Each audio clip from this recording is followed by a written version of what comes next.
की सलामती हो।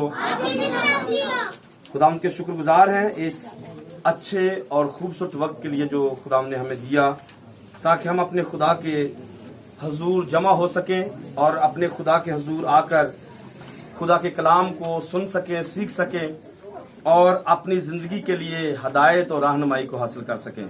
आमीन। सो आज का जो सेमिनार है उसका पहला सेशन स्टार्ट होने जा रहा है, जिसका टाइटल आपके सामने यहाँ पर लिख दिया गया है। जितने लोग पढ़ सकते हैं पढ़ के मुझे सुना दें। क्या लिखा हुआ है? मुझे बाइबल कैसे पढ़नी चाहिए।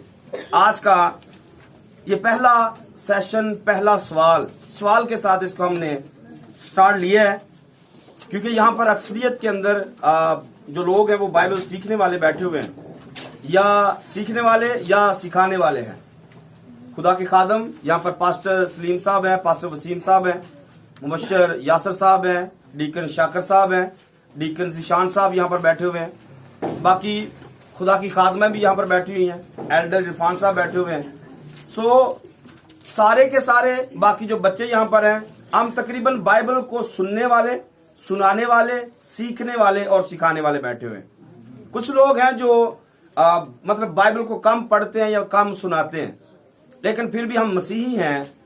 एज ए मसीही होते हुए, खादम नहीं भी हैं तो कोई मसला नहीं है, मसीही होने की हैसियत से मुझे ये बात अपने बच्चों को और अपने आप को सिखानी है कि हमने बाइबल कैसे पढ़नी है। आमीन। मुझे नहीं पता कि इंटरनेट पर या किसी और जगह पर कुछ ऐसा मवाद पढ़ा हुआ है या नहीं पढ़ा हुआ इस टाइटल से, या चर्चिज के अंदर ऐसा सिखाया गया या नहीं सिखाया गया। देखने में, सुनने में ऐसा ही आया कि जिसको पूछे कहां से बाइबल पढ़ रहे हैं, कैसे बाइबल पढ़ रहे हैं, तो एक कॉमन सा जवाब आता है, जी हम बाइबल पकड़ते हैं और जहां से ये खुलती है हम वहां से पढ़ना शुरू कर देते हैं। ये कॉमन जवाब आता है। अक्सरियत के अंदर खादमों में भी ये क्वालिटी पाई जाती है कि वो भी ये आंसर देते हैं कि जहां से हम खोलते वहां से हमें मैसेज मिल जाता है। मतलब ऐसा ये कॉमन है कि जहां से खोलते हैं वहां से पढ़ लेते हैं, एक मैसेज मिल जाता है और बाइबल बंद कर लेते हैं और फिर चले जाते हैं। आज हमने इस बात का डिसीजन लेना है, अपने आप से कहना है मुझे बाइबल कैसे पढ़नी है। आपने अपने आप से ये अपने आप को कहना है कि मैंने बाइबल कैसे पढ़नी है। जहां से ये खुलेगी वहां से पढ़ लेनी है, क्योंकि दुनिया के अंदर बेशुमार कैटेगरीज के लोग पाए जाते हैं। सबसे पहले आप छोटे बच्चों को देखेंगे, छोटे बच्चे बाइबल पढ़ते हैं। क्या जितने यहां पर छोटे जितने बच्चे हैं, क्या ये समझते हैं बाइबल में क्या लिखा हुआ है? पढ़ लेते हैं। माँ बाप जबरदस्ती कहते हैं पढ़ो जी, पढ़ लेते हैं। क्या कोई बात समझ में आती है? कोई स्टोरियां, जितनी स्टोरियां हैं, स्टोरियों में से संडे स्कूल की टीचर जो होती हैं वो बच्चों को स्टोरीज याद करवा देती हैं। फिर उतनी देर तक स्टोरीज याद रहती हैं जब तक इनामात मिल नहीं जाते। इनामात मिल जाते हैं, खिलौने वगैरह मिल जाते हैं, और फिर 1-2 हफ्ता 2 हफ्ते याद रहते हैं। कोई बच्चे होते हैं जो उन स्टोरियों को याद रखते हैं और फिर बढ़ते जाते हैं और वो स्टोरियां उनको याद रहती हैं। क्या हमने ऐसे बाइबल पढ़नी है? औरतें अपने मर्जी से बाइबल पढ़ती हैं। मेरे कानों में ऐसी बात आई है, जी हमने औरतों की मीटिंग करनी है, तो औरतों के लिए मैसेज कैसे देना है? क्या कोई औरतों के लिए अलग से बाइबल उतरी है? कुछ लोग मर्दों के लिए मैसेज देना चाहते हैं। क्या मर्दों के लिए अलग से बाइबल उतरी है? हमने बच्चों की तरह बाइबल पढ़नी है, औरतों की तरह पढ़नी है, मर्दों की तरह पढ़नी है। गैर अक़वाम भी बाइबल पढ़ती हैं। क्या हमने गैर अक़वाम की तरह बाइबल पढ़नी है? खुदा के खादम भी बाइबल पढ़ते हैं, खादमों की तरह बाइबल पढ़नी है। यहूदी लोग भी बाइबल पढ़ते हैं, क्या यहूदियों की तरह बाइबल पढ़नी है? बुतप्रस्त लोग भी बाइबल पढ़ते हैं, बुतप्रस्त लोग भी बाइबल पढ़ते हैं और अपनी मर्जी के हवाले उसमें से निकाल लेते हैं। शराबी लोग भी बाइबल पढ़ते हैं, शराबी लोग वो भी बाइबल पढ़ते हैं। हमने अपने आप से सवाल करना है, मैंने किसकी तरह बाइबल पढ़नी है? क्या ख्याल? सवाल है मैंने कैसे बाइबल पढ़नी है, तो आपका जवाब क्या आना चाहिए? मैंने कुछ कैटेगरीज आपके सामने रखी हैं, इनमें से आप क्या सिलेक्ट करेंगे? खुदा का कलाम समझ कर वाला। Very good. और कोई अपनी राय दे सकते हैं? समझकर और शुरू से पढ़नी चाहिए। समझकर और शुरू से पढ़नी चाहिए। Very good. पैदाइश से शुरू करनी चाहिए तो मुकाशफा को खत्म करनी चाहिए। पैदाइश से शुरू करके मुकाशफा तक जानी चाहिए। और कोई बताए? प्रॉपर पढ़े और उसे सही तरीके से समझे। प्रॉपर पढ़े और सही तरीके से समझे। सवाल है कि मैंने बाइबल कैसे पढ़नी है। सवाल है मैंने बाइबल कैसे पढ़नी है। Very good. ईमानदारी से। सही है। यह भी एक बहुत बड़ा नुक्स है। हर तंजीम अपनी ऐनक लगाकर बाइबल पढ़ती है। हर चर्च अपनी ऐनक लगाकर बाइबल पढ़ता है। हमने इसको कैसे पढ़ना है? खुदावंद की मर्जी के मुताबिक। हर चर्च ये कह रहा है मैं मुझे खुदा कलाम दे रहा है। हर चर्च ये कह रहा है मुझे खुदा। आज पेंटिकॉस्टल लोग ये कह रहे हैं कि बाइबल इको ही है। आपने सुना है? पादरी ने कोई बात नहीं बाइबल ही सुनाते। पेंटिकॉस्टल लोग दावा करते जी बाइबल एक ही है। प्रोटेस्टेंट दावा करते बाइबल एक ही है। रोमन कैथोलिक कलीसिया दावा करती है बाइबल एक ही है। सल्वेशन आर्मी दावा करती है बाइबल एक ही है। यहोवा के गवाह दावा करते हैं बाइबल एक ही है। क्या एक बाइबल है? हाँ, बाइबल एक ही है। मर्जी है उससे लोगों बाइबल एक है, लेकिन लोग एक क्यों नहीं है? नजरियात मुख्तलिफ। फिर हमने कैसे बाइबल पढ़नी है? नजरियात को बीच में रखकर बाइबल पढ़नी है या बगैर नजरियात से बाइबल पढ़नी है? हाँ,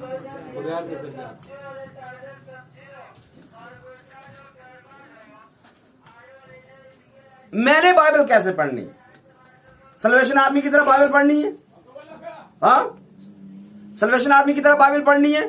यहोवा के गवाह की तरह बाइबल पढ़नी है? कैथोलिक की तरह बाइबल पढ़नी है? प्रोटेस्टेंट की तरह बाइबल पढ़नी है? पेंटिकॉस्टल की तरह बाइबल पढ़नी है? कैसे बाइबल पढ़नी है? हर बंदा यही राग अलाप रहा है बाइबल एक है।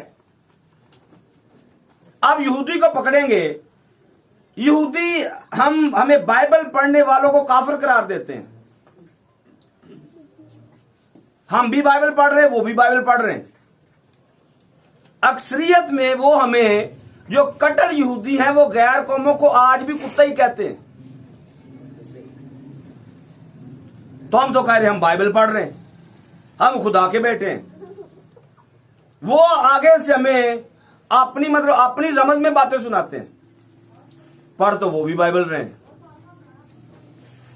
सवाल है मुझे बाइबल कैसे पढ़नी, आप बताइए। किसके साथ? और निजात लेने के लिए, जिंदगी और निजात लेने के लिए। दावा सबके पास है। सल्वेशन आर्मी कहती है हम मुफ्ती फौज हैं, हम निजात की फौज हैं। निजात हमारे पास है, निजात हमारे पास है। तो टॉपिक क्या है? मुझे बाइबल कैसे पढ़नी है। तो जवाब हमने तलाश करना है मुझे बाइबल कैसे पढ़नी है। अभी तक मैंने कुछ चीजें आपके सामने खोल के रखी हैं।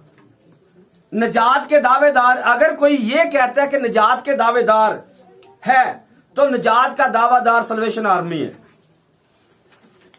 निजात की दावेदार आपने देखी सल्वेशन आर्मी? उनमें रैंक आते हैं captain, major, colonel, brigadier, general. तनख्वाह भी बहुत ज्यादा, 80 हजार पादरियों की तनख्वाह है और साथ 80 हजार बुआ की है। और पेंटिकॉस्टल भी तलाश करते कोई ऐसी तंजीम मिले जेडी पैसे दवे। तो मैं आज बताना चाहता हूं सल्वेशन आर्मी में भर्ती हो जाए, रैंक भी मिलेगा, सैलरी भी अच्छी मिलेगी, घर भी मिलेगा, चर्च बना बनाया मिलेगा, निजात भी मिलेगी। क्योंकि उनका दावा है कि हम निजात की फौज है। बपतिस्मे मानते हैं। वो बपतिस्मे को मानते ही नहीं है। ये सल्वेशन आर्मी है, ये सल्वेशन आर्मी है। उनका दावा है कि हम निजात की फौज है। बाकी सबको नीचे करें। रोमन कैथोलिक का दावा क्या है? उनका दावा है हम पतरस की गद्दी पर हैं। हम पतरस की गद्दी पर। पतरस हमारा पहला पोप है। और कैथोलिक के जो लुगवी मायने निकले हैं, ये निकाले जाते हैं, वो चुने हुए लोग हैं। हम चुने हुए लोग हैं। कैथोलिक का दावा क्या है? हम चुने हुए लोग और मुकद्दस लोग हैं। अगर आप उनकी बात करेंगे तो अपने आप में वो ये दावेदार है कि हम निजात के लोग हैं, हम चुने हुए लोग हैं, हम मुकद्दस लोग हैं। फिर इनके हिसाब से बाकी सारे के सारे फारिग। सल्वेशन आर्मी के हिसाब से बाकी सारे के सारे फारिग। अब पेंटिकॉस्टल लोगों के पास आ जाएं। पेंटिकॉस्टल लोग इतने तेज हैं, इन्होंने सबको रगड़ के रख दिया है।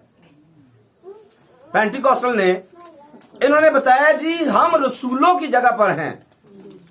जो रसूलों ने तालीम दी है हम वो तालीम देते हैं।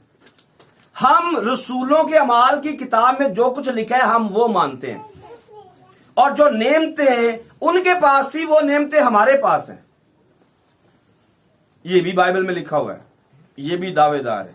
ये कहते हैं जब तक कोई नए सिरे से पैदा ना हो वो खुदा की बादशाही में जा। तो जब ये कहा गया तो बाकी सारे जो बपतिस्मे को नहीं मानते ये सारे के सारे फारिग। अब बताइए किन की तरह बाइबल पढ़नी है? यहां पर तो सारे ही चैंपियन हैं। यहां पर सारे के सारे जिसको पकड़ेंगे वो चैंपियन है। यही एक वजह है कि आज एक बाइबल होने के बावजूद भी हम सब एक नहीं हैं। हम एक होने के बावजूद भी एक नहीं है। कौन सही करेगा इसको? ऐसी मीटिंग अरेंज की जा सकती है, सेमिनार अरेंज किए जा सकते हैं, लोगों को इकट्ठा किया जा सकता है। हमने लोगों को बुलाया है, बहुत सारे लोगों को बुलाया है, लेकिन लोग आए। सुनाना क्या है? बाइबल। सुनाना क्या है? बताना तो यही है ना कि हमने बाइबल कैसे पढ़नी है। ये ग्रुप में डाला हुआ है मैंने बाइबल कैसे पढ़नी। तो कोई पढ़ना नहीं चाहता क्योंकि सारे अपने हिसाब में टीचर है,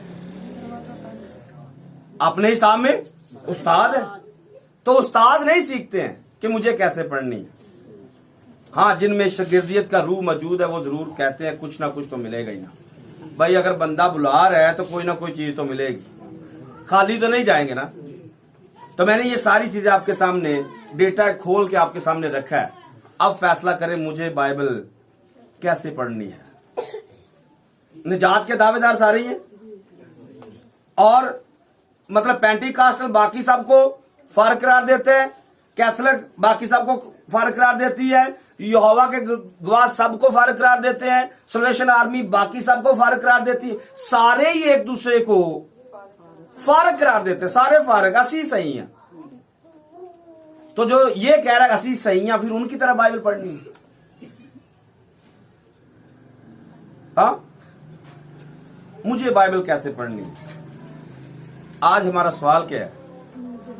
मुझे बाइबल बताइए आप आज तक कैसे पढ़ते आ रहे हैं?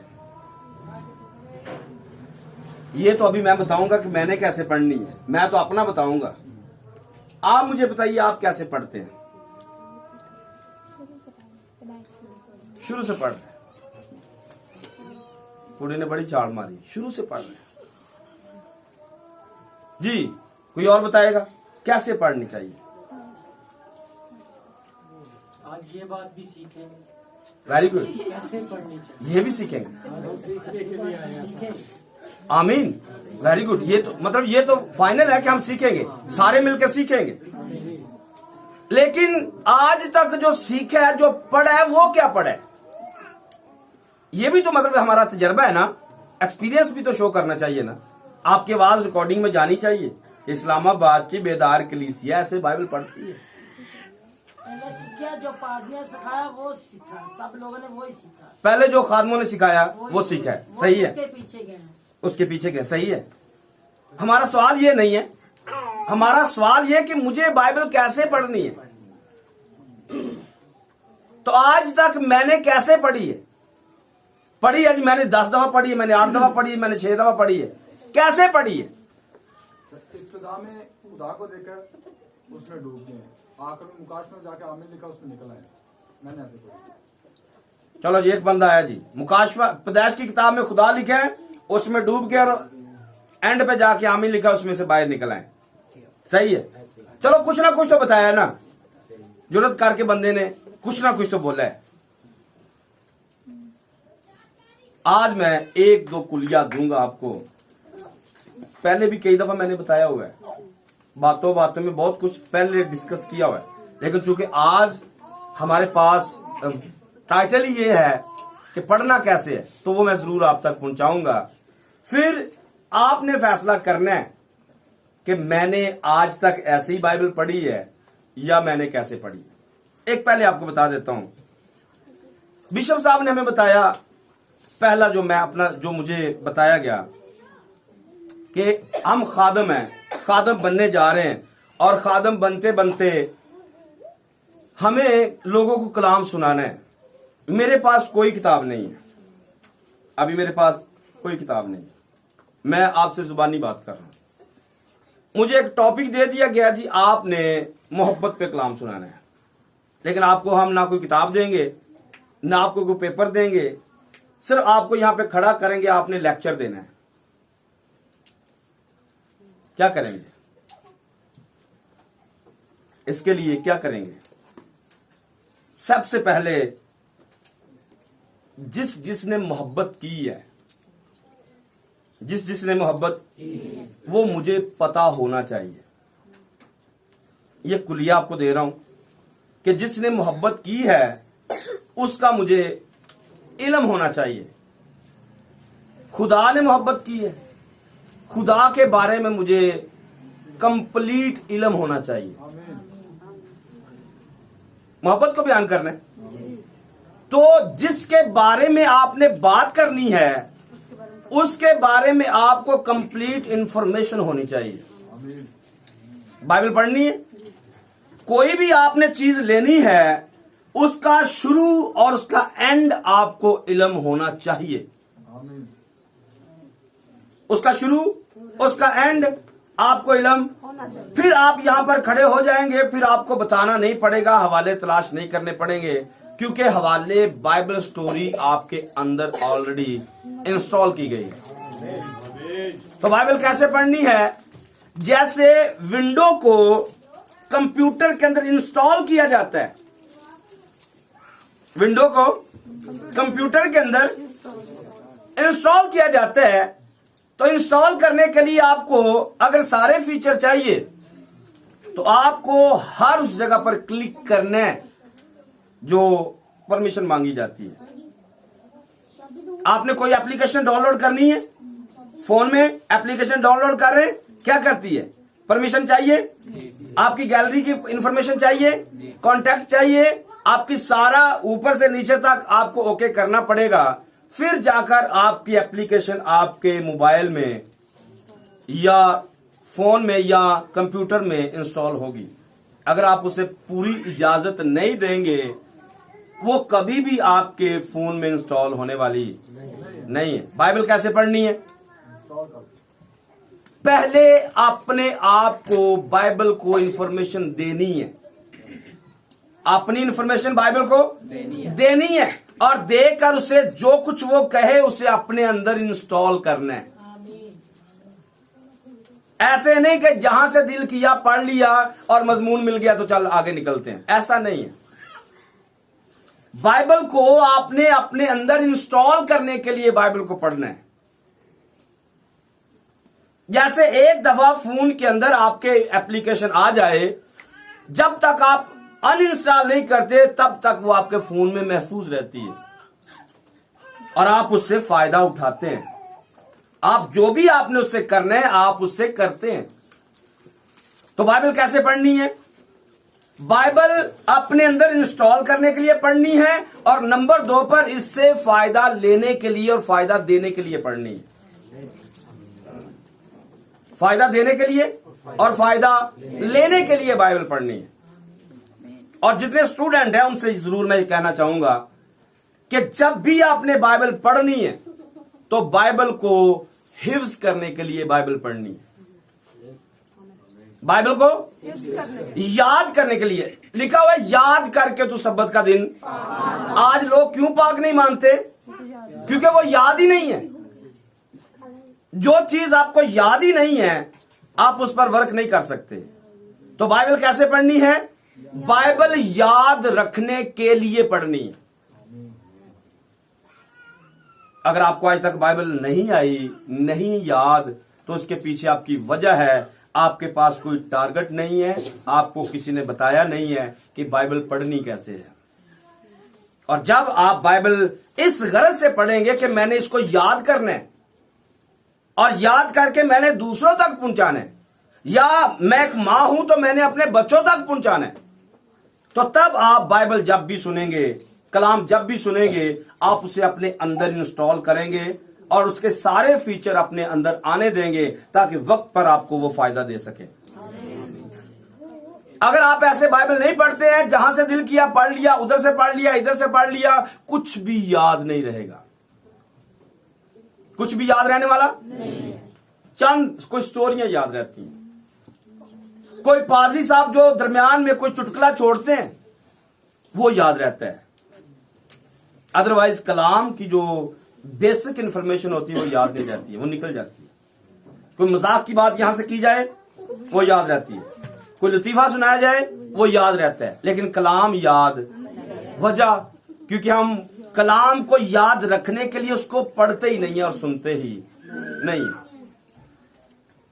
आमीन। दूसरी चीज एक आपके सामने रखना चाहता हूं। आज हमने अपना म्यार सेट करना है। हमने आज अपना एक म्यार सेट करना है। उसकी वजह क्यों, मैं ऐसा क्यों कह रहा हूं? क्योंकि जो आज मेरे और आपके पास म्यार है ये रोम का सेट किया हुआ म्यार है। मसीहत के अंदर आज जितना भी म्यार है वो सारे का सारा रोम ने सेट किया हुआ है। ये उनकी डिजाइनिंग से है, उन्होंने डिजाइन किया है, और जो उन्होंने डिजाइन किया है आज वो चल रहा है। तो आज हमने क्या करना है? डिजाइन अपना सेट करना है, अपना म्यार सेट करना है। मुझे बाइबल कैसे पढ़नी है? तो मैंने चंद बातें आपके सामने जुबानी रखी हैं। कुछ बातें बाइबल से पढ़ के देखेंगे, बाइबल से समझेंगे, और मैं आपको ट्रिक दूंगा कि आपने बाइबल कैसे पढ़नी है। ये तो मैंने आपको एक जाते जाते बात सुना दी है कि हमने बाइबल याद करने के लिए पढ़नी है, हमने बाइबल को इंस्टॉल करना है, और खुद भी फायदा लेना है, दूसरों को भी फायदा देना है, और इसके साथ साथ जब भी आपने पढ़नी है इसको स्टोरी वाइज आपने अपने अंदर इंस्टॉल करना है, ताकि जब भी आप किसी को भी किसी टॉपिक को स्टार्ट करते हैं, किसी की स्टोरी स्टार्ट करते हैं, क्योंकि स्टोरियां वही हैं जो बाइबल में लिखी हुई हैं। इनके अलावा कोई दूसरी आपके पास कोई भी बाइबल नहीं आने वाली। इसी को आपने याद करना और इसी को आपने सिखाना है। लेकिन इनको स्टोरियों को जब तक याद नहीं रखेंगे आप बाइबल सुना नहीं सकेंगे। आप हवाले नोट कर लेंगे लेकिन आप हवालों में आगे बढ़ नहीं पाएंगे, क्योंकि आपको बातें आती नहीं है। आपने बाइबल अंदर याद रखी हुई नहीं, इंस्टॉल आपके अंदर नहीं है। आमीन। सो एक दूसरा एक सवाल, बाइबल मुकद्दस के अंदर कितनी तरह की तालीमात है? यह भी एक सवाल है, इस सेमिनार का एक हिस्सा है। बाइबल मुकद्दस के अंदर कितनी तरह की तालीमात है? बड़े होश के साथ जो मैंने कहना है, अभी कहना है, इसको आपने पूरे होश के साथ सुनना है। जो मैं कहने जा रहा हूं पूरे होशो-हवास के साथ इसको सुनना है। बाइबल मुकद्दस, ये पूरी की पूरी किताब हम इसको बाइबल कहते हैं। इसको हम पूरी किताब को हम बाइबल मुकद्दस कहते हैं। क्या ये सारे का सारा खुदा का कलाम है?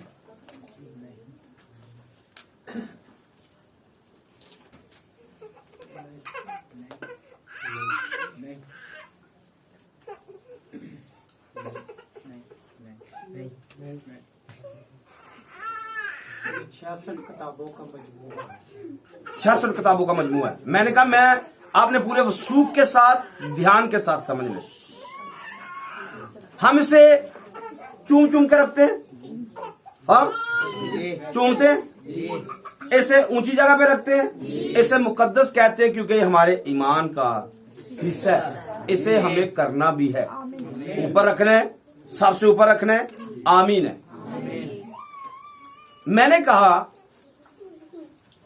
क्या ये सारे का सारा खुदा का कलाम है? नहीं। बच्चे कह रहे जी नहीं। सुनने में यही आता है कि ये खुदा के मुंह की बातें लिखी हुई। हाँ, वेरी गुड। सुनने में यही आता है कि सारी की सारी बातें खुदा के। एक छोटी सी एग्जांपल दे देते हैं। अय्यूब की किताब आपके सामने एग्जांपल है। अय्यूब की किताब सारी की सारी आपको याद है उसके साथ शुरू में क्या हुआ? क्या हुआ? उसके पास उसकी तारीफ की गई, ये कामिल है, उसको कामिल दिखाया गया। रास्तबाज आदमी है, अमीर आदमी है, ठीक है, उस जैसा कोई दूसरा वहां पर नहीं है। ये ऐसा पहले बाब में बताया गया। दूसरे बाब में क्या हुआ? आफतें आई, मुसीबतें आई, बच्चे मर गए, माल गया, अकेला हो गया। ऐसे लिखा हुआ है। आगे तीसरे बाब में, चौथे बाब में उसके दोस्त आ गए हैं। क्या करते हैं? आके उसके साथ बातें करते हैं। 38वें 39वें बाब में जाकर खुदा आके बात करता है और खुदा कहता क्या है कि तुमने वो बात जो सही थी मेरे बंदा को नहीं बोली है। जो कहना चाहिए था वो कौन कह रहा है? खुदा कह रहा है कि जो कहना चाहिए था वो तुमने नहीं कहा। तो पूरी किताब क्या कर रही है? खुदा ने तो एक जुमले में सारे को रद्द कर दिया। पूरी किताब को खुदा ने क्या किया? जो कहना चाहिए था वो इसमें कहा ही। उसमें यह लिखा हुआ है खुदा अपने कुदसियों का एतबार नहीं करता। उस किताब में यह लिखा हुआ है कि खुदा अपने कुदसियों का एतबार। तो खुदा ने इस बात को कंडेम किया या पास किया? हाँ, कंडेम किया। अगर उसे अपने कुदसियों का एतबार नहीं है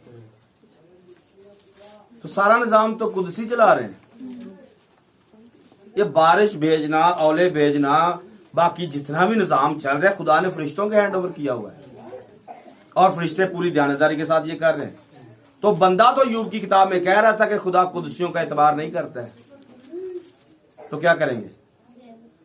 कहेंगे कि ये वैलिड है और इस पर बड़े बड़े लेक्चर सुना दिए जाते हैं।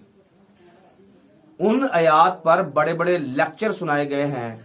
उन्हीं आयतों को लेके कादर मुतलक दे क्या सकता है? किसने बोला है? खुदा इसको कह रहा है वो बात तुमने बोली नहीं जो सही थी, तो उस पर हम लेक्चर सुना रहे हैं। तो क्या कह रहे हैं? ये खुदा का कलाम है।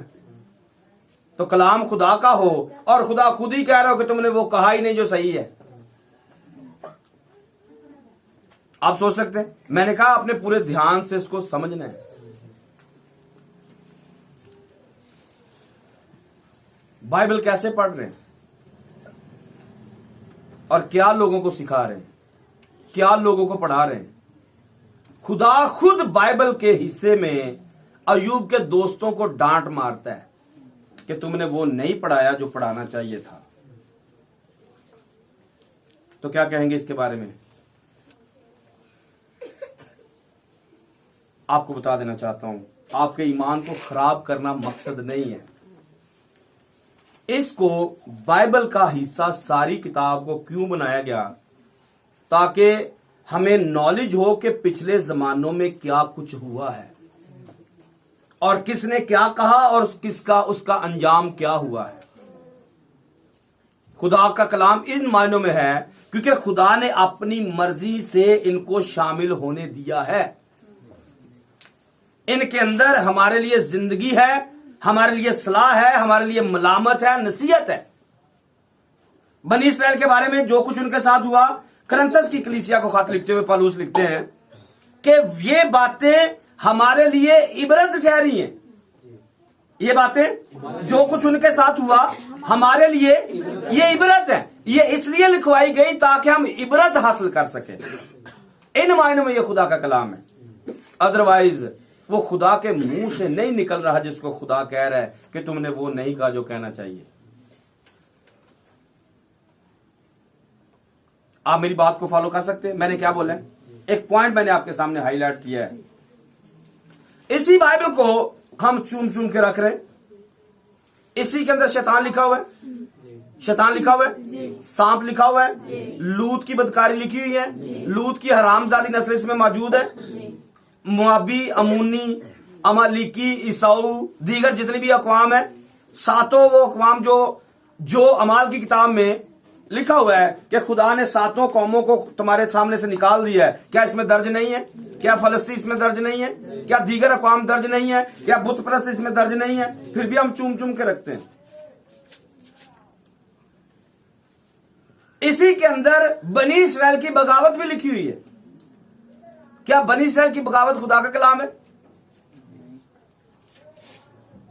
लेकिन फिर भी इसमें लिखवाया गया है क्योंकि खुदा की हिकमत हमारी हिकमत से बहुत परे है।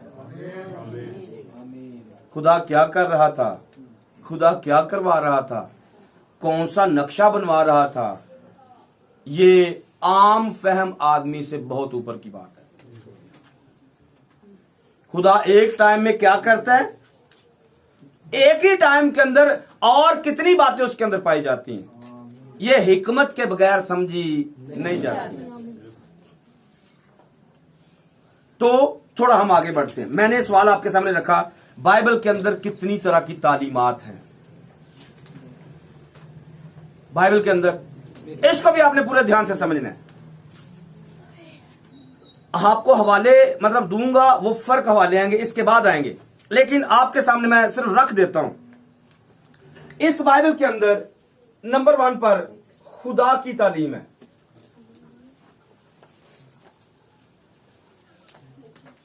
नंबर 1 पर खुदा की तालीम है। नंबर 2 पर बुजुर्गों की तालीम है। और नंबर 3 पर दस्तूर है। ये पॉइंट जो मैंने आपके सामने लिखे हैं, इसको अगर आपने समझ लिया है, अगर आपको आपके माइंड में बैठ गया है, आपको फैसला करना नहायत ही आसान हो जाएगा। ये समझना कि जो इबारत, जो आयत मैं बाइबल से पढ़ रहा हूं, ये खुदा के मुंह से निकली हुई है, या ये बुजुर्गों की तालीम है, या ये कोई दस्तूर है। ये एक पैटर्न है जो इस बाइबल के अंदर मौजूद है।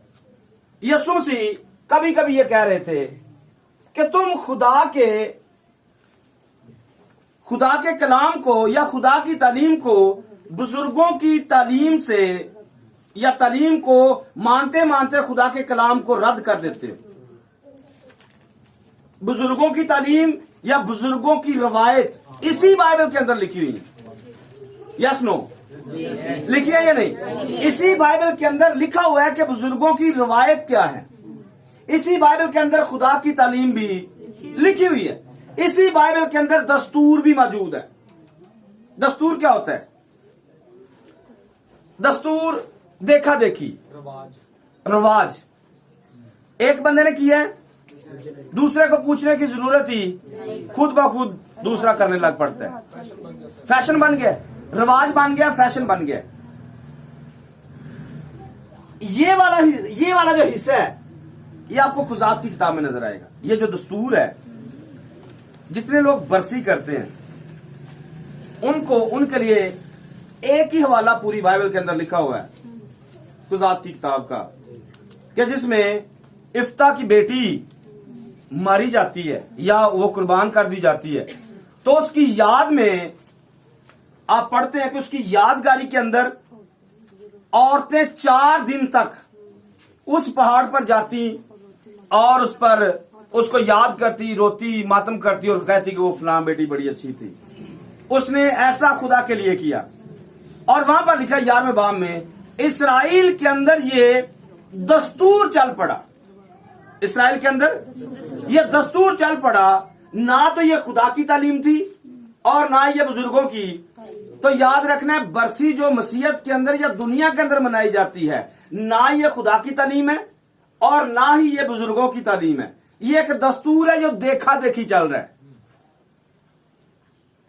आप मेरी बात को समझेंगे?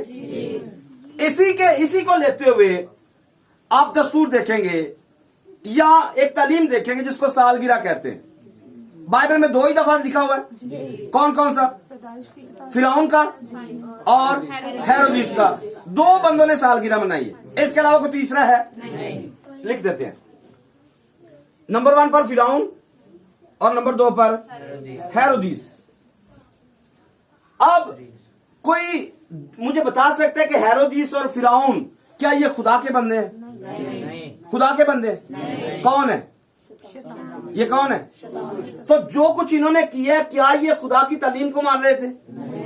हाँ। तो आज जो इन्होंने किया है, आज ये रिवाज चल गया है।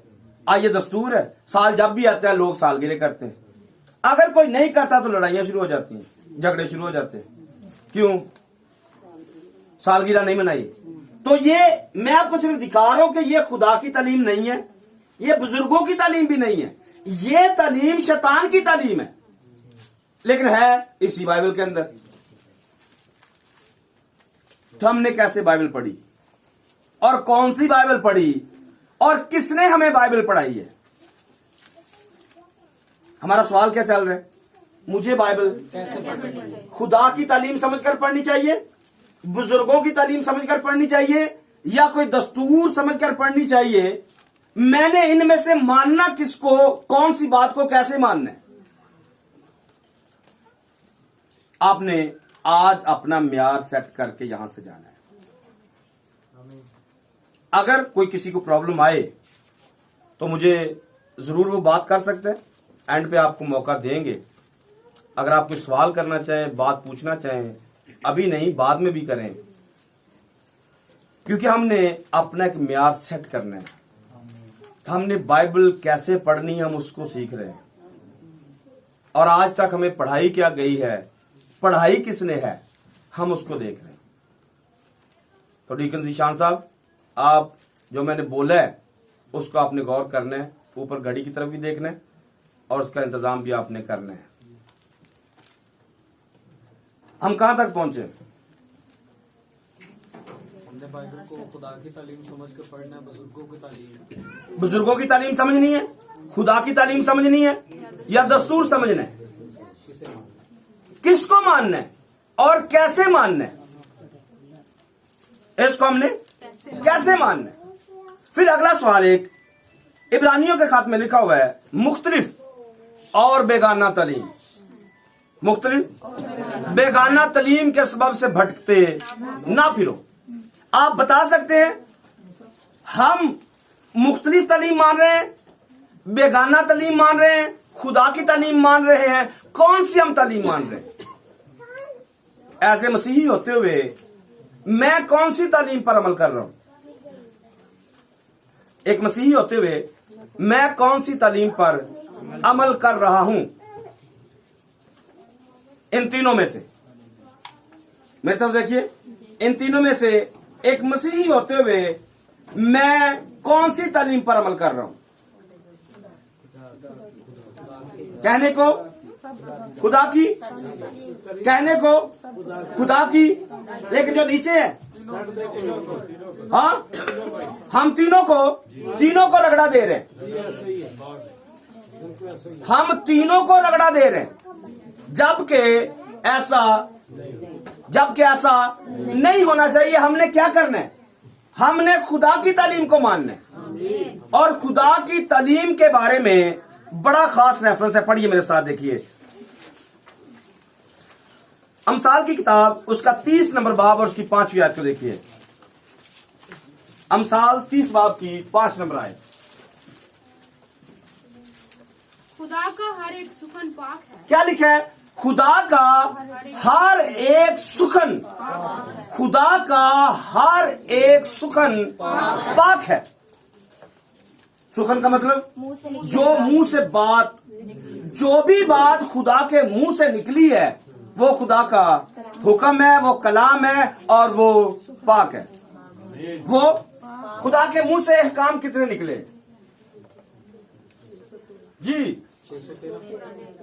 पुराने अहदनामा के अंदर जो खुदा ने अहकामात दिए हैं वो 613 हैं। हमारे नजदीक जो आम फहम बात है वो सिर्फ 10 अहकाम है। जो क्रिश्चियनिटी के अंदर राइज हैं या माने जाते हैं वो कितने हैं? वो बोलिए, वो 10 है। और 10 के भी आधे हैं वो पूरे नहीं है। 10 जो है काम घरों में लटकाए हुए हैं, आपको किसी भी जगह पर नजर आए उनको पकड़े और बाइबल के साथ खरूज 20वें बाब के साथ मिलाकर देखिए, आपको नजर आएगा कि वो कभी भी उनके साथ मुताबिकत नहीं रखते हैं। जो हमें दिया गया है वो भी पूरा नहीं है। 10 बताए गए हैं और 10 भी पूरे नहीं है। 10 में से भी डंडी मारी गई है, आधे आधे हुक्म काट दिए गए और जितना हमारे मतलब का है हमने वो निकाल लिया है। हालांकि बाइबल के अंदर, तोरा के अंदर, तनाख के अंदर जो अहकामात दिए गए हैं वो 613 अहकाम टोटल, और नए अहदनामा के अंदर जो अहकाम है वो 1050 है। नए अहदनामा के अंदर आज तक आपको कितने याद हैं? ये आपने आज अपने आप को देखना है और अपना म्यार सेट करना है कि मैंने कौन सी बाइबल पढ़ी है और कितनी बाइबल पढ़ी है। मैंने आपके सामने रखा है, पुराने अहदनामा के अंदर 613 अहकाम है और नए अहदनामा के अंदर 1050 अहकाम है। मुझे बताइए, अगर एक बंदे को हुक्म ही नहीं पता, एक बंदे को हुक्म ही नहीं पता, उसने मानना क्या है? उसने मानना क्या है? अगर एक बंदे को हुक्म ही याद ना हो कि मुझे मेरे पापा ने, मामा ने ये बोला है, क्या वो कर सकते हैं? जैसे हमने शुरू में बोला है कि बाइबल पढ़नी है याद करने के लिए, और जब याद ही नहीं है, हुक्म याद ही नहीं है, उस पर अमल क्या होगा? तो ये आपने इसको गौर से सुनना। जो इस पहले सेशन में बातें कर रहा हूं, दूसरे सेशन के अंदर जाकर हम इन बातों को देखेंगे। एक बाइबल और 2 कहानतें, एक बाइबल और 2 कहानतें। पुराने अहदनामा के अंदर जो 613 अहकाम है, नए अहदनामा के अंदर 1050 अहकाम है, मुझे उनको कैसे फॉलो करना है? तो ये एक बहुत बड़ा टॉपिक है, बहुत बड़ी बात है। जितना हमसे कवर हो सका हम उसको कवर करेंगे।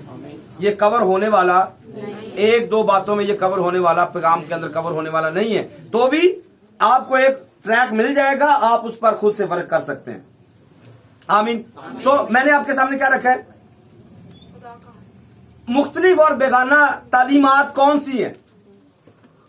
ये काम जो यहां पर खुदा ने बताए, हमने पढ़ा है कि खुदा का हर सुखन पाक है, और सुखन कितने हैं? 613 और 1050। इसके अलावा बाकी जितनी भी बातें हैं उनका क्या करेंगे? खुदा का हर सुखन जो खुदा के मुंह से निकला वो पाक है। तो मैंने आपके सामने रखा, जितनी बाकी स्टोरीज हैं वो सारी की सारी स्टोरियां हमारे सीखने के लिए हैं, हमारे, या दूसरे लफ्जों में इसको समझेंगे कि ये किसी दूसरे जमाने की बातें हैं जिनको कोड वर्ल्ड के अंदर हमारे सामने बंद करके रख दी है। कुछ बातें मैं आपके सामने थोड़ी देर में रखता हूं जिनसे आप इसको समझेंगे कि मैंने बाइबल कैसे पढ़नी है। कुछ बातें 2-3 एग्जाम्पल्स में आपके सामने रखूंगा जिनसे आप समझेंगे कि मैंने बाइबल कैसे पढ़नी है। बातें मेरा ख्याल थोड़ी ज्यादा खुल गई हैं, वापिस आ जाते हैं, यहां से शुरू करते हैं। डस्टर,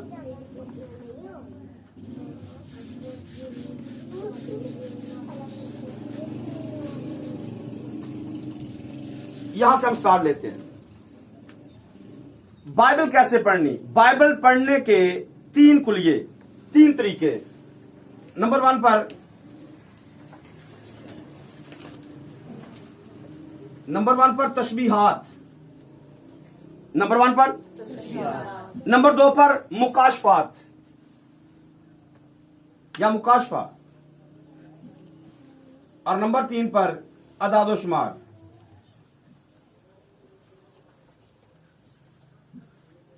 मैंने 3 बातें आपके सामने रखी हैं। मैंने बाइबल कैसे पढ़नी है। नंबर 1 पर तशबीहात को समझना है, नंबर 2 पर मुकाशफा को समझना है, और नंबर 3 पर अदादोशुमार को समझना है।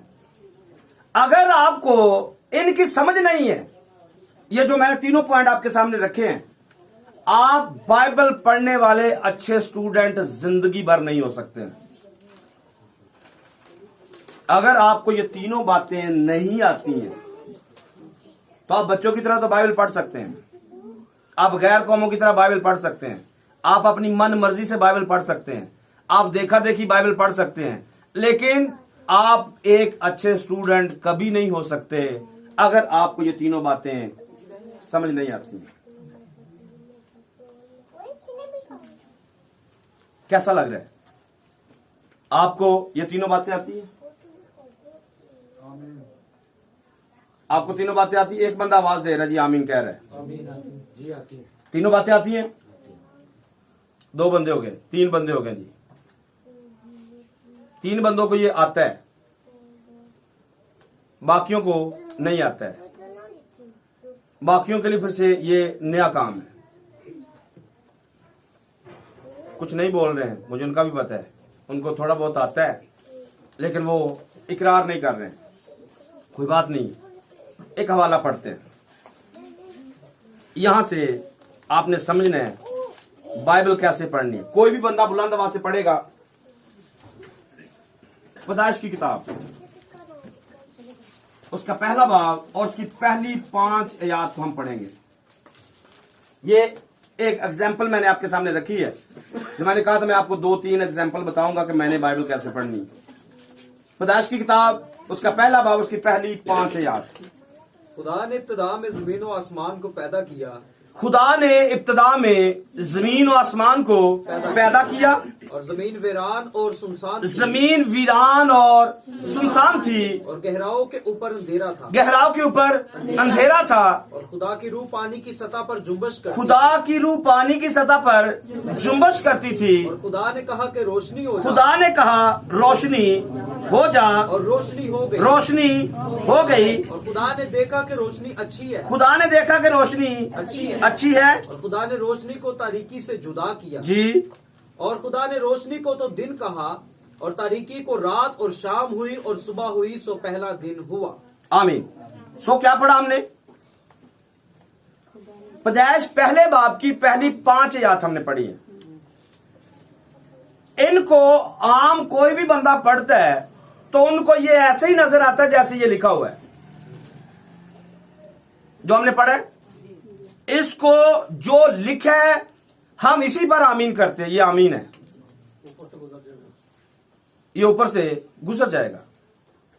हाँ, एक समझ जरूर आएगी, जो लिखा है उसको उर्दू में हमने पढ़ा, उर्दू का पढ़ा तो हमें समझ में आ गया कि खुदा ने इब्तिदा में जमीन और आसमान को पैदा किया।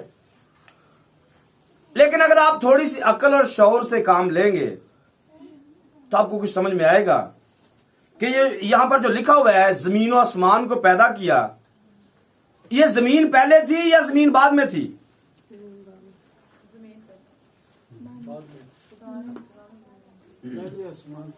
पहले आसमान था फिर जमीन थी। पहले आसमान था फिर जमीन थी।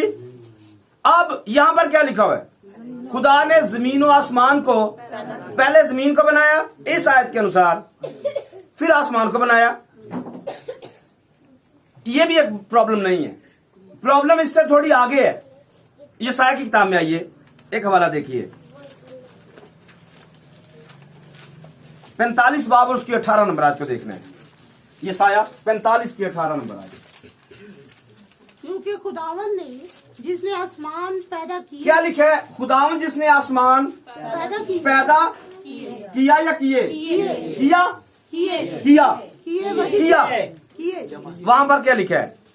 खुदा ने इब्तिदा में जमीन और आसमान को पैदा किया। यहां पर यशायाह क्या कह रहा है? पैदा किए। तो हमें समझ में आएगा कि ये पैदा किया नहीं है, पैदा किए गए हैं। तो ये एक आसमान की बात नहीं है, आसमान इससे एक से ज्यादा है। आसमान एक से ज्यादा है। और इसको आप देख सकते हैं, हमने इस पर पहले ऑलरेडी स्टडी की हुई है। आसमान टोटल कितने? आसमान टोटल 3 आसमान है। पहला आसमान इसी पैदाइश की किताब में आप पढ़ते हैं। छठी आयत से पढ़ना शुरू करिए जी, और खुदा ने पहले बाब की कहा- छठी आयत से। और खुदा ने कहा जी कि पानियों के दरमियान फिजा हो, ताकि पानी पानी से जुदा हो जाए। जी बस खुदा ने फिजा को बनाया और फिजा के नीचे के पानी को फिजा के ऊपर के पानी से जुदा किया। फिर और ऐसा ही हुआ। और खुदा ने फिजा को आसमान कहा। फिजा को क्या लिखा है? फिजा को। आपको ये जितना भी इस खिलाफ के अंदर मतलब ये एरिया नजर आ रहा है, ये सारे का सारा आसमान है। आपने इबलीस के बारे में पढ़ा हुआ है। इबलीस हवा का लंबरदार है, रहता कहां पर है? फिजा में। और इसको लिखा गया हमारी जंग या हमारी लड़ाई खून और गोश्त से नहीं, बल्कि रूहानी फौजों से जो आसमानी मकामों में। तो आसमानी मकाम कौन से? ये फिजा। ये सारा फिजा का जो एरिया है, ये पहला आसमान है। 14वीं आयत बढ़िए। और खुदा ने कहा खुदा ने कहा कि फलक पर नैयर फलक पर नैयर हो, कि दिन को रात से अलग दिन को रात से अलग करें। और वो निशानों और जमानों और दिनों और वर्षों के आपने पढ़ा है फलक पर क्या हो? नैयर। नैयर अकबर और नैयर असगर, यानी कि चांद और सूरज, सितारे कहां पर? फलक पर। और ये जो फलक है, ये दूसरा आसमान है जिस पर खुदा ने सूरज, चांद, सितारे, बाकी सब कुछ, जहां से बारिश आ रही है, गंधक आ रही है, ओले आ रहे, ये सारे का सारा ये दूसरा आसमान है। और नंबर 3 पर वो आसमान जिसकी ये जमीन नकल है, जो मूसा को पहाड़ पर दिखाया गया, जहां पर हैकल मौजूद है, जहां पर 24 बुजुर्ग मौजूद है, जहां पर खुदा का तख्त मौजूद है, और जहां पर खुदा ने पहले बागे अदन को लगाया था। वो तीसरा आसमान है। और आपको यह भी बताना चाहता हूं कि खुदा ना पहले में है, ना दूसरे में है, ना तीसरे में है। खुदा इन आसमानों से ऊपर रहता है, क्योंकि तीनों आसमान महदूद चीज है और खुदा महदूद नहीं, वो लामहदूद है। इसलिए यीशु मसीह के बारे में लिखा है वो आसमानों से ऊपर गुजर गया। आसमानों से, यीशु आसमानों से ऊपर गुजरा है, वो किसी आसमान के अंदर नहीं है। हाँ, वो अपनी हजूरी को, अपनी प्रेजेंस को जमीन पर भी दिखाता है, फिजा में भी दिखाता है, तीसरे आसमान में भी दिखाता है। वो सूरज, चांद, सितारों के अंदर अपनी प्रेजेंस को दिखाता है, लेकिन खुदावंद इनसे सबसे ऊपर है। तो हमने इस बात को देखा है कि पैदाइश की किताब पहले बाब में हमारा एक मसला है। इस मसले को छोड़कर हम आगे नहीं बढ़ सकते हैं। मैंने बाइबल कैसे पढ़नी है? मसलों को हल करके पढ़नी है। मैंने बाइबल कैसे पढ़नी है? मसलों को हल करके पढ़नी है। जब तक आपके मसले फंसे रहेंगे, आप कभी भी दुरुस्त सिमत पे जा नहीं सकते। आज अक्सरियत मसलों में फंसी हुई है, अक्सरियत मसलों में फंसी हुई है। और जब तक मसला हल नहीं होगा, तब तक टकसले चलते रहेंगे। मसला हल नहीं है, रौला, हमारा ये मसला है, हमारा ये मसला है। और ये मसले हल करने के लिए हमें दुआ, रोजे में या फिर किसी उस्ताद के पास जाना पड़ता है। अगर आपके पास उस्ताद नहीं है, आप किसी उस्ताद को फॉलो नहीं कर रहे हैं, आप गड़बड़ के अंदर हैं, प्रॉब्लम के अंदर है। बेशक हम सबका खुदावंद यीशु मसीह उस्ताद है, लेकिन जमीन पर कोई है जिसके अंदर वो रहता है। आप इसको रद्द नहीं कर सकते कि जिसके अंदर वो रहता है, बात उसी ने बतानी है। आगे इसमें लिखा हुआ है जमीन वीरान और सुनसान है। जमीन वीरान और सुनसान थी और गहराव के ऊपर। अब इसमें हमने सिंपल पढ़ लिया, जमीन वीरान और सुनसान है।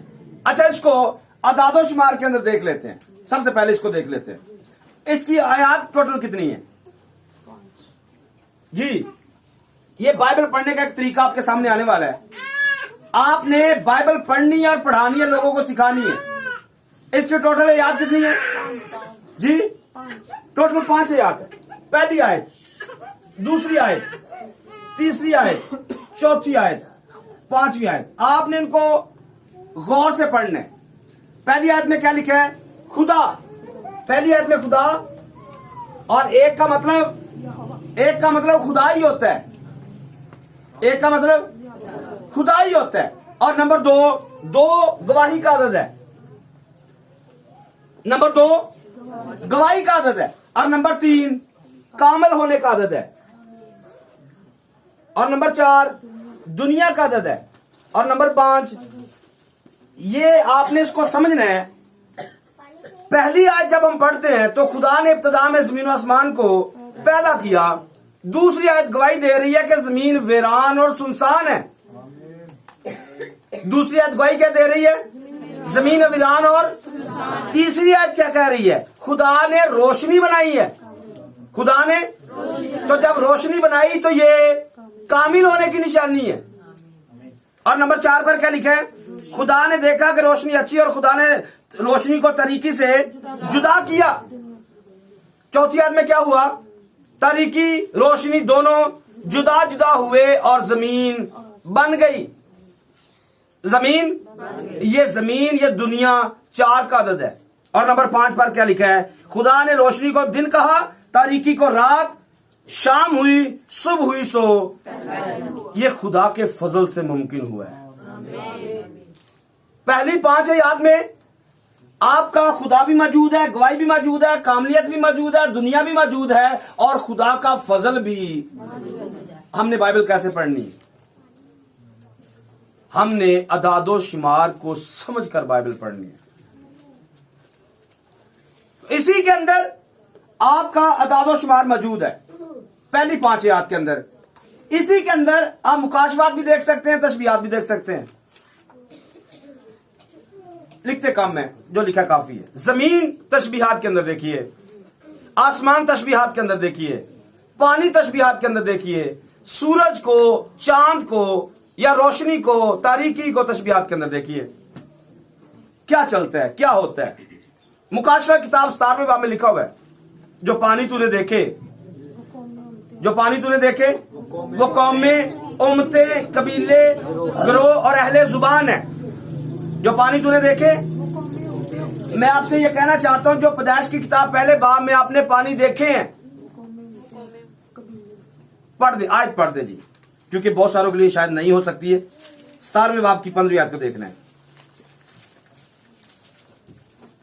फिर उसने मुझसे कहा कि जो पानी तूने देखे। ये आपने तशबीहात को समझना है। मैंने अदादो शुमार आपके सामने रखे हैं, अब तशबीहात आपके सामने आ रही है। पानी क्या है? यहां पर लिखा है, जो पानी तूने देखे वो कौमें जिन पर वो कस्बी बैठी है, वो उम्मतें, गिरोह, उम्मतें और कौमें और अहले जुबान। ये मैं आपसे कहना चाहता हूं, जो पैदाइश की किताब पहले बाब में आपने पढ़ा है, जो आपने देखा है, ये पानी नहीं, ये कौमें, उम्मतें, कबीले और गिरोह है, या अहले जुबान है। तो इसका मुकाशफा क्या है? इस बात का मुकाशफा क्या है?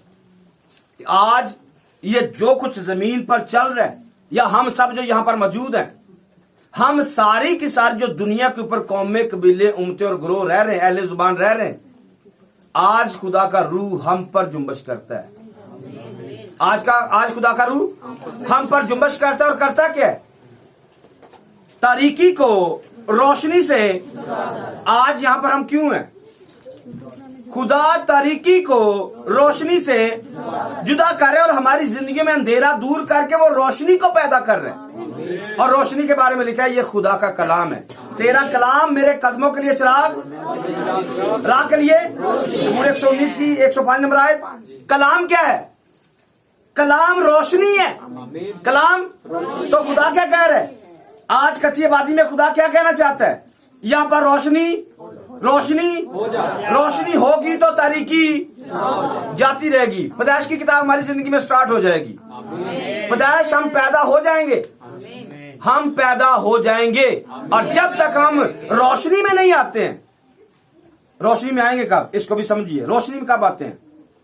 जब तक कोई बंदा गुनाह की हालत में रहता है, ये मौत की हालत में रहता है, तारीकी की हालत में रहता है। लेकिन जैसे इंसान तौबा करता है, तौबा हुई और जिस्मानी प्रोग्राम अंधेरा इंसान की जिंदगी में खत्म हुआ और लाइट इंसान की जिंदगी में स्टार्ट हुई।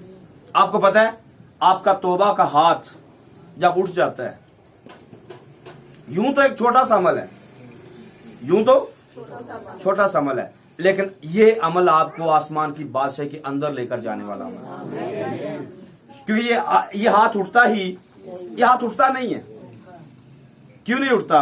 क्योंकि इब्लीस ये उठने देता ही एक बहुत बड़ी दीवार, दराड़ या पहाड़ कह लें, एक बहुत बड़ा पहाड़ है जिसको आप गिरा कर आप हाथ ऊपर लेके जाते हैं। आज मैं तौबा करता हूं। क्यों? क्योंकि आप मौत से निकलकर जिंदगी में दाखिल होने का ऐलान कर रहे हैं।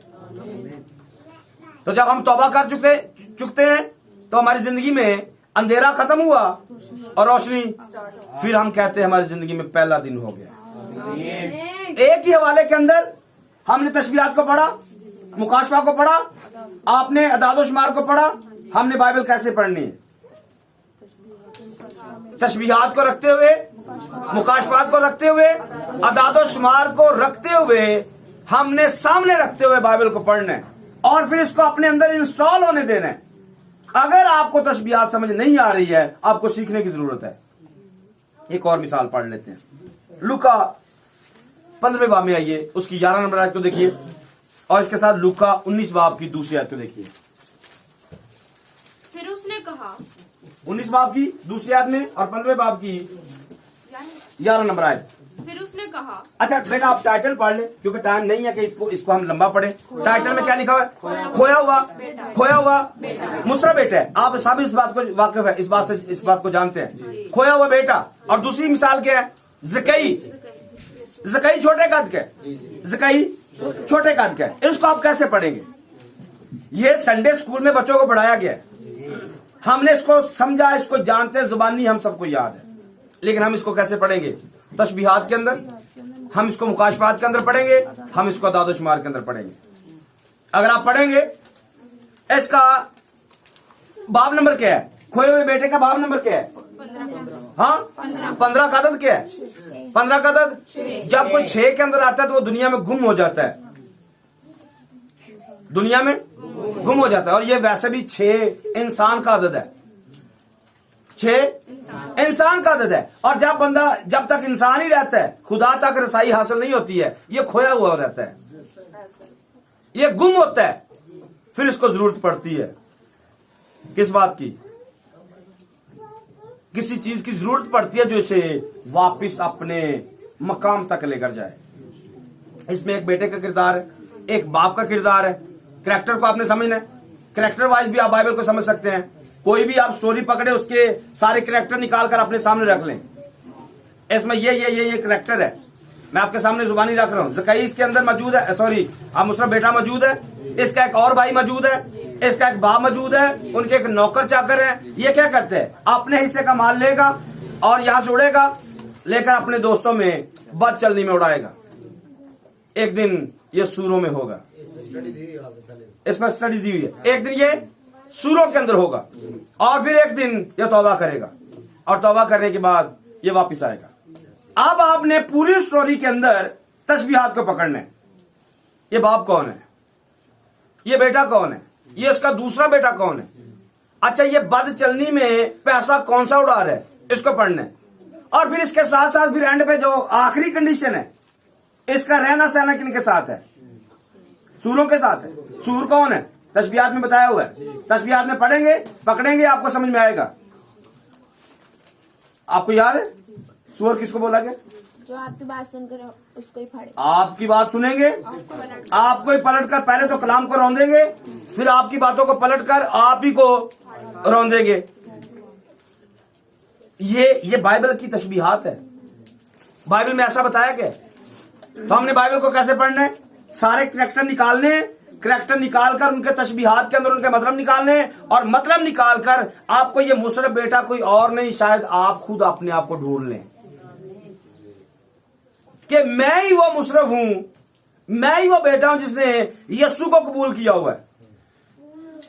क्योंकि ये स्टोरी एक बेटे की है, आम फैम बंदे की स्टोरी नहीं है जिसने अभी तक यीशु को कबूल ही नहीं किया। आप उसको ये स्टोरी उस पर फिट नहीं कर सकते हैं। आपको ये समझना होगा कि वो बेटा मैं ही हूं। मैंने अपने बाप से बहुत सारा माल लिया है, माल रूहानी मायनों में, खजाना, खुदा का खौफ, नेमते, बरकते, कलाम, स्टडी, प्रस्तुश, वो सब कुछ आप कह सकते हैं, लिया हुआ है। गाना मुझे आता है, बजाना मुझे आता है, लेकिन बाप के घर को छोड़ा हुआ है, बाप के घर को, और जिंदगी कहां पर बसर कर रहा हूं? बद चलनी में। जिंदगी कहां पर? बद चलनी में। महफिलें मेरी बदकार लोगों के साथ, गुफ्तगू मेरी बदकार लोगों के साथ, खाना पीना मेरा बदकार लोगों के साथ, जिनको कलाम अच्छा नहीं लगता। मेरी मतलब नेमत मैंने खुदा से ली है, लेकिन उड़ा इसको मैं बद चलनी में रहा हूं। तो आप समझेंगे यार ये तो मैं खुद हूं, ये तो मेरी बात की जा रही है। और जब आपको समझ में है कि दुआ करना तो मुझे आती है, प्रस्तुत करना मुझे आती है, कलाम सुनाना मुझे आता है, मीटिंग लीड करना मुझे आता है, लेकिन मैं रहता किन के अंदर हूं? हाँ, मैं रहता किन के अंदर हूं? सूरों के अंदर। मैं रहता सूर कौन? जो कलाम को कलाम की बात सुनते हैं और कलाम की नफी करते हैं। तो मेरी गुफ्तगू, मेरा रहन सहन उन लोगों के साथ है। तो हमने क्या करना? जब उसको समझ में आया, उसको यह समझ में आया मुशर्रफ को, तो उसने क्या किया? तौबा की, मुझे अपने बाप के पास जाना चाहिए। तो अगर किसी को यह आज बाइबल की समझ आ जाए तो उसे बाप के पास जाने की जरूरत है। ज़कई को हम पढ़ते हैं, ज़कई क्या करते हैं? ज़कई कद का छोटा है, ज़कई कद का, लेकिन करना क्या चाहता है? यीशु मसीह को, यीशु को देखना चाहता है, यीशु को देखना चाहता है। देख पाया? हाँ, एक दरख्त की जरूरत है आपको, एक दरख्त चाहिए। अब दरख्त बाइबल से आप तलाश कर सकते हैं, तशबीहात के अंदर ढूंढ सकते हैं। हाँ, अंगूर का हकीकी दरख्त यीशु है। यीशु ने अपने आप को दरख्त के साथ तशबीह दी है। तोरा को दरख्त के साथ तशबीह दी गई है, और रास्तबाज आदमी को दरख्त के साथ तशबीह दी गई। मुबारक वो आदमी है जो पानी के किनारे लगता है, वो उस दरख्त की मानद है जिसका पता नहीं मुरझाता है। तो ऐसे लोग जो खुदा की रफाकत में रहते हैं, या तोरा, कलाम, ये दरख्त है, या तीसरे नंबर पर यीशु मसीह दरख्त है। तो अगर यीशु को आपने देखना है तो आपको किसी दरख्त की जरूरत है, आपको किसी अच्छी रफाकत की जरूरत है, आपको किसी बाइबल की जरूरत है, आपको यीशु की जरूरत है जिस पर चढ़कर आप यीशु को देख सकते हैं। कद छोटा ही सही, दुआया जिंदगी कम ही सही, दुआया जिंदगी कम ही सही, रोजा रियाजत कम ही सही, लेकिन दिल में आ गया कि मैंने आज यीशु को देखना ही देखना है। फिर उस बंदे के साथ मिल जाइए, उस दरख्त के साथ मिल जाइए जो पानी के किनारे लगा हुआ है, यानी कि वो आदमी जो रफाकत के अंदर है, वो आदमी जो खुदा के साथ रहता है। जब आप उसके साथ जुड़ जाएंगे आपको यीशु नजर आना, यीशु नजर आना। तो मैं समझता हूं कि आज के कलाम के वसीला से आपको यीशु नजर आना शुरू हो चुका है। क्यों? क्योंकि आप एक रफाकत के अंदर आए हुए हैं। एक आखिरी कुलिया अदाद शुमार पर, यह आखिरी बात है। जीरो की और एक की बात करने लगा हूं। जीरो की क्या वैल्यू है जी? अपनी नजर में जीरो वैल्यू क्या रखता है? आपने बताना जल्दी से। जीरो की क्या वैल्यू है? सारे बोलिए। जीरो की क्या वैल्यू है? जीरो की सही बताना है। जीरो की क्या वैल्यू है?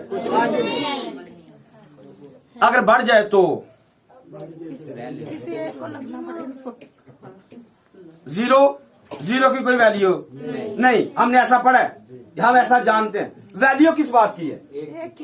एक की वैल्यू है। अब जीरो की वैल्यू है, एक को, उस जीरो को पकड़ के इधर लगा दे, वैल्यू आए। हाँ, एक को आपने आगे लगाया हुआ है, आप उसके पीछे हैं, यहां से पीछे हैं या आगे हैं? हाँ, जीरो पीछे है मेरे भाई, जीरो पीछे इधर आएगा। ये जीरो आगे है।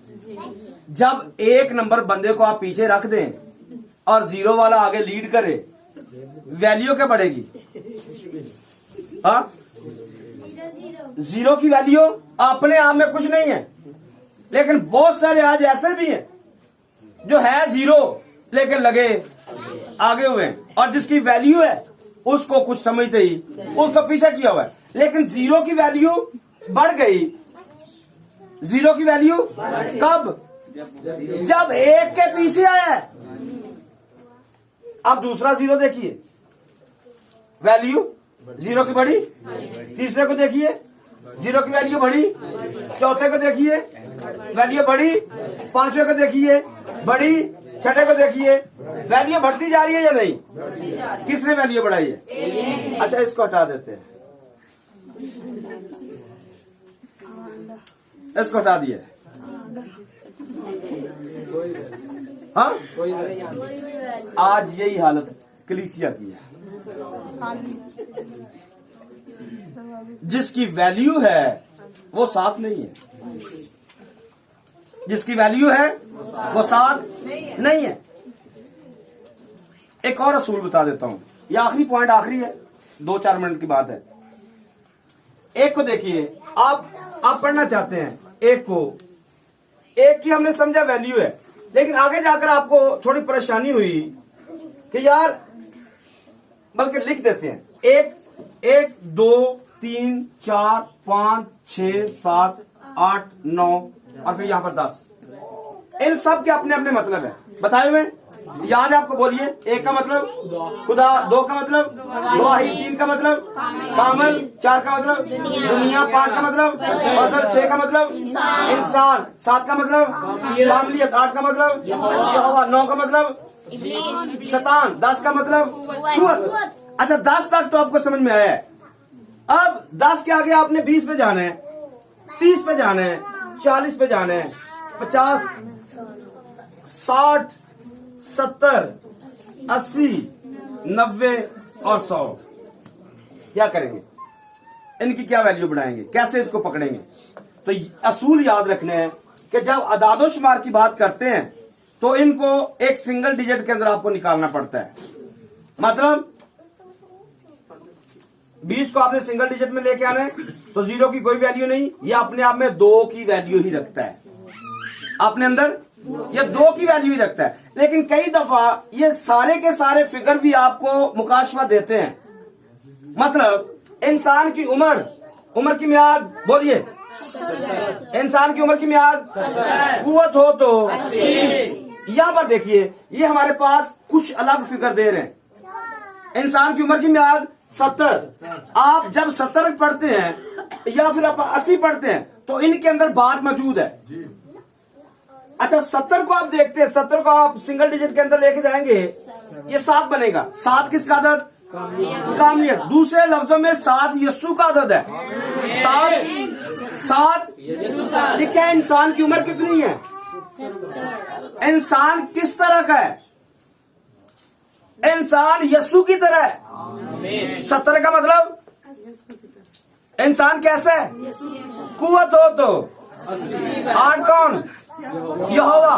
कुव्वत हो तो बंदा यहोवा की तरह भी नजर आता है, क्योंकि यस्सु इंसान है, यस्सु कामिल इंसान है, तो खुदा ने इंसान को कामिल ही पैदा किया है। तो 70 वर्ष हमारी कामलियत को जाहिर करते हैं, और अगर 80 कुव्वत आ जाए तो 80 मतलब हम यहोवा की तरह रूह बन जाते हैं, क्योंकि लिखा है जो जिस्म से पैदा हुआ है जिस्म है, और जो रूह से पैदा हुआ है। और जब हम कुव्वत में आते हैं तो कुव्वत कैसे आती है? लिखा है पहले बाब के 8वीं आयत में, माल में रूहुल कुदस जब तुम पर नाज़िल होगा तो तुम, और जब रूहुल कुदस अंदर आ जाता तो बंदा खुदा ही होता है। लेकिन बात समझने की है, जब रूहुल कुदस अंदर आया बंदा चलता फिरता जमीन पर खुदा की जगह पर ही होता है। यही वजह है कि वो चाहता है कि हम खुदा बन जाएं। हम कब बनेंगे? कि जिथों पट्टी पढ़ ले,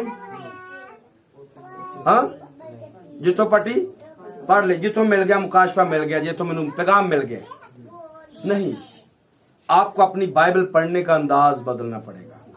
अगर आपने चलता फिरता खुदा जमीन पर बनना है, फिर आपको खुदा की तरह पढ़ना पड़ेगा, फिर आपको खुदा की तरफ बोलना पड़ेगा, खुदा की तरह सीखना पड़ेगा और खुदा की तरह सिखाना पड़ेगा। आपको हर बात में मतलब आना चाहिए, हर बात का मतलब आना चाहिए, हर मुकाशफा आना चाहिए।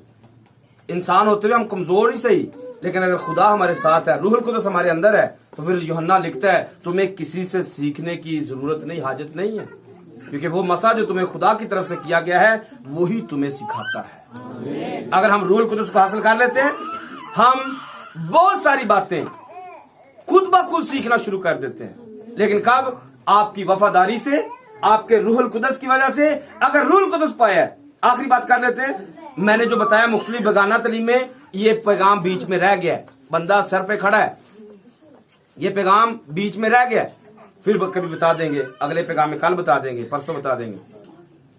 बाइबल के अंदर कितने हवाले लिखे हुए हैं तालीमात के, उस पर अलग से एक पैगाम कर लेंगे, क्योंकि वो अलग से ही एक अपने अंदर पैगाम रखता है। तालीमें कितनी है बाइबल के अंदर, एक नाम से बता देता हूँ, शॉर्ट में बता देता हूँ। इसी बाइबल के अंदर शैतान की तालीम मौजूद है, शैतान की तालीम मौजूद है, बुजुर्गों की तालीम मौजूद है, दस्तूर मौजूद है, खुदा की तालीम मौजूद है। इसी बाइबल के अंदर ईजबल की तालीम मौजूद है, इसी के अंदर निकुलियों की तालीम मौजूद है, इसी के अंदर ईजबल की, बलाम की तालीम इसके अंदर मौजूद है, इसके अंदर मूसा की तालीम मौजूद है, इसके अंदर ये सारी तालीमात इसके अंदर मौजूद हैं। अगर आप चाहें तो खुद से सर्च कर लें, नहीं तो फिर हम अगले वक्त में इस पर जरूर बात कर लेंगे। आपको कोई किसी बात की समझ आई है? कोई बात आपकी रहती है कोई जिसको आपकी समझ ना आई हो, जो अभी तक बताया है? समझ आ रहा है, क्लियर आ रहा है? हमने बाइबल कैसे पढ़नी है, शॉर्ट में आपने बताना है। आपने कैसे बाइबल पढ़नी है? तस्बीहात के अंदर पढ़नी है, मुकाशफात के अंदर पढ़नी है, अदाद व शुमार के अंदर पढ़नी है, जहां से दिल करेगा वहां से पढ़नी है। कैसे? हमने इंस्टॉल करना है, बाइबल को याद करना है, इंस्टॉल करना है और फायदा लेना है। अगर आप फायदा नहीं ले रहे तो आज तक आपने अपना कोई म्यार सेट ही, तो आज हमने क्या करना है? अपना म्यार सेट करना है। अगर आप म्यार सेट करके जाएंगे, आपकी जिंदगियां तब्दील हो जाएंगी, आपके खानदान तब्दील हो जाएंगे। जब भी आप बात करेंगे लोग हैरान होंगे, ये कहां से सीखता है, कहां से बात करता है, कहां से सिखाता है। यकीन माने तशबीहात की तालीम एक ऐसी तालीम है, बड़े बड़े लोग दंग रह जाते हैं, बड़े बड़े लोग। बात एक याद आ गई है, सुलेमान का वाकया बताया हुआ है पहले भी। सुलेमान क्या करता है? सुलेमान के पास जो बहुत मशहूर मरूफ वाकया आया है, लिखा है कि दो औरतें, उनके दोनों के बच्चे पैदा हुए हैं, दोनों में से एक का बच्चा मर गया और दूसरी का बच्चा बेईमानी के साथ उसने चेंज कर लिया। आपने समझा? दाऊद के, सुलेमान तक, बादशाह तक पैगाम पहुंचा। क्या किया उसने? एक तलवार मंगाई, इसको दो टुकड़े, तो माँ क्या कहती? जिसका बच्चा है उसी को दे दो, मैं दूर से देखती रहूंगी। हम सब जानते हैं इसके रूहानी मायने क्या है। याद रखना, ये दो औरतें इजराइल और गैर कौम की तस्वीर है। इस्राइल ने अपना बच्चा अपनी बेवकूफी से मार लिया है और बच्चा यीशु मसीह है। इस्राइल ने अपना बच्चा बेवकूफी से मारा है, अपने नीचे दे के मार लिया है, अपने हाथों से मरवा दिया या मार लिया है। लेकिन गैर कौम ने क्या किया है? बड़ी सफाई के साथ मुर्दा बच्चा रिप्लेस करके जिंदा उनसे ले लिया, जिंदा उनसे ले लिया।